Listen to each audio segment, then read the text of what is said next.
They say D-Block. Keep it going, man. Keep it going. So I said, fuck it. Let's keep it going. Gervonte, Tank Davis versus Liam Walsh. Phenomenal fight. Because I think Tank needs as many mandatory fights as possible before they say he's ready for a Lomachenko. You already heard the rumors about him and Tank Davis. Excuse me. About Tank Davis and Devin Haney sparring. I hope you heard the rumors about Tank Davis and Gamboa sparring. So that should show you how durable Tank Davis really is. If you could sit up with both of them dudes and hold your own in sparring, you know, phenomenal. You might even have one out there with Tank Davis and Shakur Stevenson. But Tank, to me, looks like that dude. Very underrated, probably because of his height. You know, looking like a little zone 6 out there. So, don't underestimate the little niggas. He uses his height to his advantage, so he can get lower if he has to, and you really can't stoop down that low. His power punches are retarded. You know what I mean? His power punches are second to none. And I knew all of this by the way he fights his opponents. He has sort of that, okay, I know that I'm better than you, so I'm going to either knock you out faster than I need to, or I'm going to use you for sparring techniques. I'm going to use you for practice, pretty much. And you gotta give the boy credit for doing that. I mean, a lot of people were shocked at the Pedraza shit. Tank Davis knocking out Pedraza. I wasn't. I know what Tank brings to the table.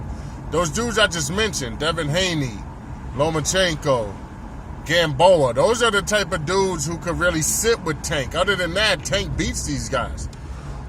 He beats the Liam Walshes of the world. He, you know, who else is at 130 that is a wrecking ball?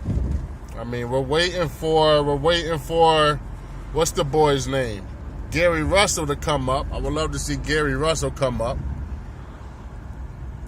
But Tank has the goods, okay? As far as the Mayweather camp is concerned, Tank Davis is the best one there next to Floyd. Why Floyd doesn't have Devin Haney and doesn't have, you know, Gamboa and all these dudes under his wing, I don't know. Maybe because he doesn't want to be compared to these dudes if they do start performing like him. I don't know, but he does have Tank. And Tank is fulfilling his obligation, which is doing exactly what the IBF is asking of him. You know, the IBF, they're very strict when it comes to their belt. You know, they took the belt away from Fury. This nigga had a fight lined up, and you niggas, like, wanted him to fight while he fighting another fight. Like, come on, man. They took the belt away from Fury. They, who else they stripped the belt from? They're known for, I did a video earlier, but this is a remake. They're known for stripping the belt on motherfuckers. And if Tank didn't take this fight, it would have been the same thing. So, shout outs to Walsh for fighting his mandatory. It's like, it ain't his mandatory, but, you know, he's the mandatory of the fighter who is the champion. But what I mean is Walsh didn't have to take this fight, okay? I don't know if he's overlooking Tank Davis. Maybe he sees Tank Davis as a true opponent and really wants to sharpen his skills. You know what I mean? Who knows? I gotta go get this Dutch real quick. Rock with me. You know, maybe Tank is in for a rude awakening. But if so, it's hard for me to see it. You know what I mean? What's good, man? I'm gonna grab 2 of them. Yeah. I'll grab 4 of them, man. How many? 4.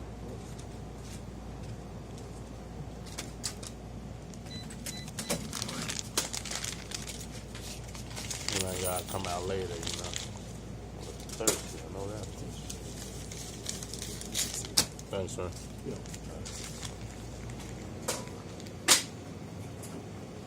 Thirsty as hell.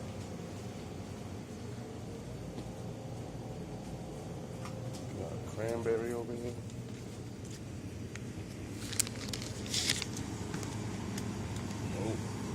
Oh, yes, you do. So, gotta have the cranberry. Should get 2 of them. I'll take 1 from that.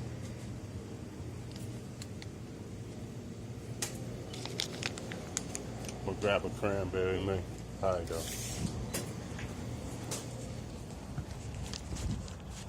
So I was saying, if Walsh is gonna win this fight, he has to show me a little bit more than being the slick style that he is. Yeah, he's slick as hell. You know what I mean? Definitely got it in him to be somebody noticeable as a gatekeeper. But he got the height on his side. But Tank has just the durability. Tank has the will. Tank has in my opinion, as small as Tank is, Tank has the power. He's a harder puncher than Devin Haney. I think he's even a harder puncher. He's also a harder puncher than Gamboa. So I think Floyd don't know what he got, because if so, I would want to put Tank in there before he gets above himself. Even Tank Davis, as humble as he is, as calm and collective as he comes off, you could get sidetracked when this money starts smacking you in the face. You know what I mean? You can get a little sidetracked when you're supposed to be receiving a certain amount and you get more than what you need, and now you start taking off when it comes to your sparring tactics or when it comes to just everyday training. Now you're taking a back seat for what really has to be done. And hopefully that doesn't happen. Hopefully he'll fight the top competition before it happens. Now, like I said before, the IBF is very strict when it comes to who they want you to fight next. If they say you have a mandatory, you better step the fuck up and fight them. But who shall he fight after this? And, you know, has the money gotten to his head already to where he overlooks Liam Walsh? You know, Walsh is a good fighter, solid fighter. Walsh is like a Sammy Vasquez. If you guys know how Sammy fights, he's similar to that. He has a little slick style to him, nice jab to him that should frustrate Tank a little bit, but I think Tank has the ability to adjust. That's one thing I think every boxer needs to do. Sometimes, and I do this in gears, but sometimes when you're fighting against somebody, it's not always about delivering your offense, okay? Sometimes just making a guy miss on his offense, which is your defense, will solidify as your offense. You see how that works? Did I lose you right there? Meaning, this guy could be doing all he can do against you, and you just simply, you know, declining shit, waving off shit, like whatever your opponent does, he ain't on your level, pretty much, all right? Jab ain't working, hook ain't working, cross ain't working. No matter what he does, it ain't working because your defense is superb to the point where, you know, everybody has offense, you know, so it's really, is your defense up to caliber to fend off the best offenses out there? And I think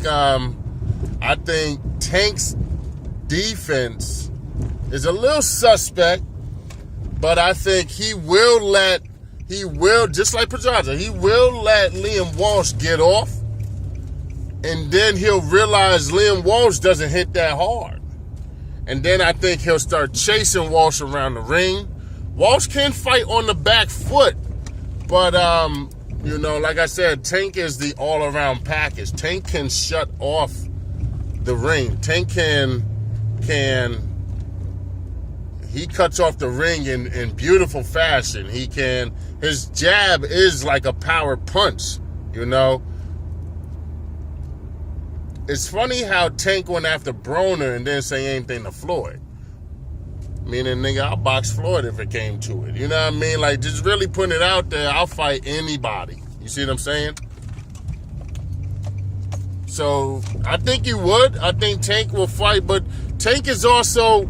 Listen to Tank, look at Tank, watch Tank. One thing about Tank is this. He is just a fighter. You see what I mean? Tank is nothing more than a fighter. Like, you gotta sometimes be a thinker. Sometimes you have to be a businessman when it's involving your career. And I think he loses track of that. Floyd takes way too much stock in what Tank should be doing. I think Tank really should speak up for himself, really start signing his own checks.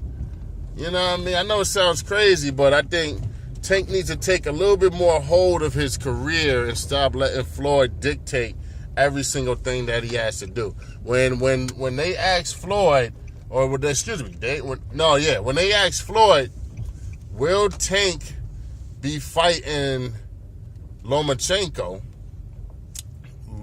Tank should have answered that question. You see what I'm saying? That was a question for Tank. It wasn't a question for Floyd. You should have asked him, yo, you think you're ready for Lomachenko? Not letting Floyd, you ain't boxing.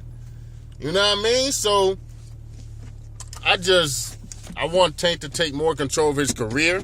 I want him to realize that he is not Floyd's little brother, pupil, best friend. You know what I mean? Y'all are business partners, man. You see what I'm saying? You can leave Floyd and go to another promoter. I'm pretty sure motherfuckers will sign you. Don't get it twisted. You know what I mean? Start demanding more for your fights, because even though you're not bringing in large amounts of money, you are displaying one hell of a talent, and you should be paid for that talent on live TV. Like, you should be paid handsomely for fighting the way that you do. You know, I understand, like Broner. Same thing with Broner when it comes to Pacquiao. Nigga, I'ma sell the fucking fight. You see what I'm saying? Broner more than likely will sell the fight. Black Ice. Shout outs to Quan in the book Hood Rat series. Broner, you see what I'm saying? So Broner really wants to be paid for spicing up the fight, for selling the fight, for having people tune in to really see if what he's talking about is going to be true. And Tank needs to step up. Like, nigga, I think I should be getting paid a little bit more than just this $65,000 truck you got me. Shout outs to Floyd for getting it. You know, maybe he saw a little something. Maybe he feels people around him should be rolling like him. You know what I mean? Or at least rolling in style, since Floyd always rolls in style. You know what I mean? Maybe he bought the truck for Tank Davis for that. But this goes back to, hopefully he doesn't let the money blind him. You know? Hopefully he doesn't bite off more than he can chew. Maybe he needs to speak up when Floyd is speaking up for him. But like, I got this. You know what I mean? Relax, Floyd. As you were saying, you know what I mean? I'll beat the shit out of Lomachenko. You better stay in this place. We can get it on right after this fight if he wants to. You see what I'm saying? Like, listen. And I think Tank is going to do it, at least for the Liam Walsh fight. When it comes to, all the other potential fights out there, we'll get to it when it's time, because each fight can show something different about the fighter after the fight or during the fight. So you have to at least wait until after the Liam Walsh fight with Tank Davis before we can go ahead and start talking Lomachenko, Gamboa, Haney, blah, blah, blah. But as of right now, I got, as tall as he is, as slick as he is, I got Tank stopping this dude. I say 9th, 10th round. Why does it feel like Tank gasses out on me? Maybe I'm just seeing things. Let me know what y'all think. D-Block Express, somebody had to do this prediction. There's a bunch more to go. And I'm out this bitch.